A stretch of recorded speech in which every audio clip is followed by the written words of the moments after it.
ನನ್ನ ಮುದ್ದು ವೀಕ್ಷಕರೇ, ಇವತ್ತು ಹೀರೆಕಾಯಿ ಸೊಟ್ಟಿಯ ಚಟ್ನಿ ಮಾಡೋಣ ನೋಡ್ರಿ. ಇದು ಹೀರೆಕಾಯಿ ಮೇಲಿನ ಸೊಟ್ಟಿ. ಹೀರೆಕಾಯಿ ಹೆಚ್ಚನ ಒಗಿತೀರಲ್ಲ ಮೇಲಿನ ಸೊಟ್ಟಿ, ಅದೇ ಇದು. ಅದರದ್ದು ನಾವು ಎಸೆಯದೆ ಇವತ್ತು ಅದರದ್ದು ಒಂದು ಚಟ್ನಿ ಮಾಡೋಣ. ಅದಕ್ಕೆ ಬೆಳ್ಳುಳ್ಳಿ ತೊಗೊಂಡಿನಿ ನಾನು, ಹಸಿಮೆಣಸಿನ್ಕಾಯಿ ಮತ್ತು ಕೊತ್ತಂಬರಿ ಮತ್ತದು ಹೀರೆಕಾಯಿ ಸೊಟ್ಟಿ.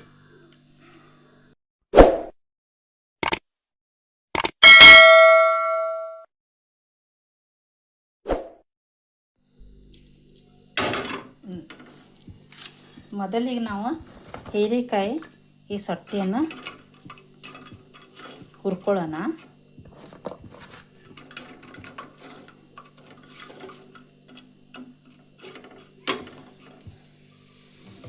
ಇದಕ್ಕೆ ಸ್ವಲ್ಪ ಎಣ್ಣೆ ಹಾಕಿ ಹುರಿತೀನಿ ನಾನು.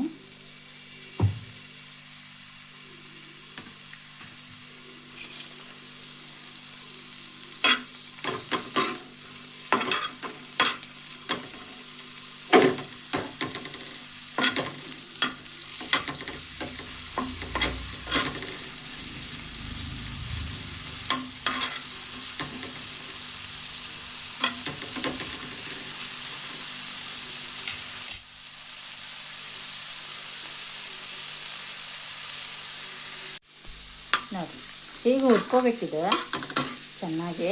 ಎಣ್ಣೆಲಿ ಸ್ವಲ್ಪ ಚೆಂದ ಕೆಂಪು ಹುರಿಬೇಕಿದೆ. ಈಗ ಇದು ತೆಗೆನು ಒಂದು ಪ್ಲೇಟಲ್ಲಿ.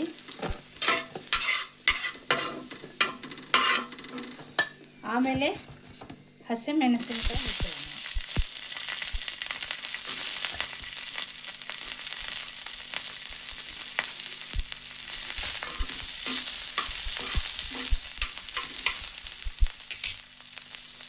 ಇದಕ್ಕೂ ಸ್ವಲ್ಪ ಎಣ್ಣೆ ಹಾಕ್ತೀನಿ ನಾನು.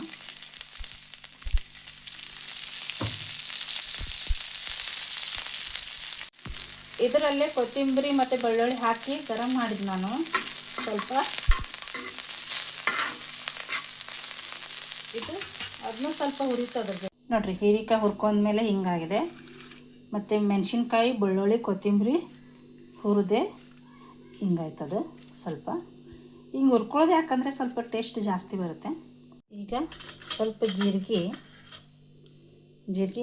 ಇಲ್ಲಿ ಕಡ್ಬದ ಕಲ್ಲಲ್ಲಿ ಹಾಕ್ತೀನಿ ನಾನು. ಇದು ಫಸ್ಟ್ ಜೀರಿಗೆ ಸಣ್ಣ ಮಾಡ್ತೀನಿ ನಾನು. ಜೀರಿಗೆ ಸ್ವಲ್ಪ ಸಣ್ಣ ಮಾಡ್ತೀನಿ ನಾನು. ಇದು ಮೊದಲ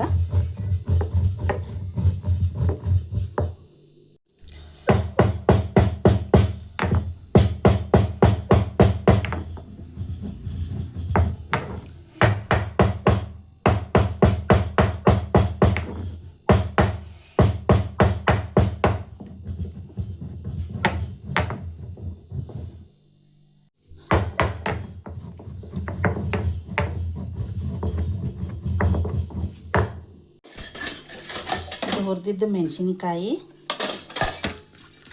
ಮೆಣಸಿನ್ಕಾಯಿ ಹೀರೆಕಾಯಿದು ಸೊಟ್ಟಿ ನೋಡ್ರಿ. ಇದಕ್ಕೆ ರುಚಿಗೆ ತಕ್ಕಷ್ಟು ಉಪ್ಪು ಹಾಕೋಣ.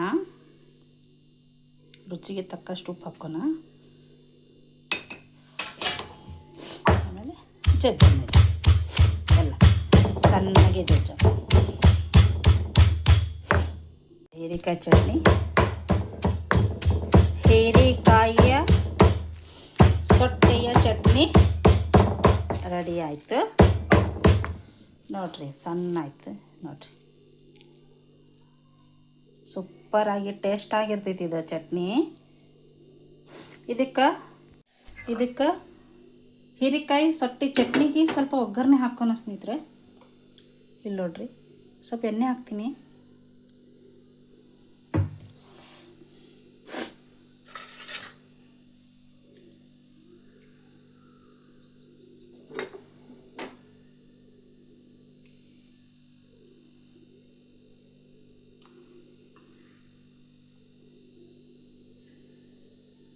ಇದಕ್ಕೆ ಸ್ವಲ್ಪ ಸಾಸಿವೆ ಹಾಕೋಣ.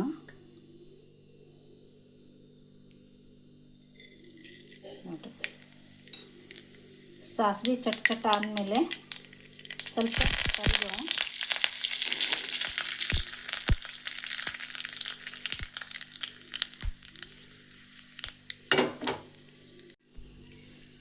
ಚಟ್ನಿಗೆ ಹಾಕ್ತೀನಿ ನೋಡಿ.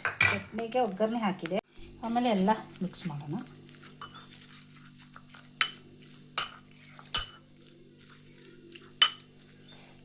ನೋಡಿ, ಹೀರೆಕಾಯಿ ಸಟ್ಟಿಯ ಚಟ್ನಿ ಒಮ್ಮೆ ಮಾಡಿರಿ, ಟೇಸ್ಟ್ ನೋಡಿರಿ ಸ್ನೇಹಿತರೆ. ವಿಡಿಯೋ ಇಷ್ಟ ಆದರೆ ಶೇರ್ ಮಾಡಿರಿ, ಕಮೆಂಟ್ ಮಾಡಿರಿ, ಸಬ್ಸ್ಕ್ರೈಬ್ ಮಾಡಿರಿ ಪ್ಲೀಸ್. ಹೀರೆಕಾಯಿ ಸಟ್ಟಿಯ ಚಟ್ನಿ ರೆಡಿ. ಒಮ್ಮೆ ಮಾಡಿ ತಿಂದು ಟೇಸ್ಟ್ ಹೇಳಿ, ನೀವು ಪ್ರಯತ್ನ ಮಾಡಿ.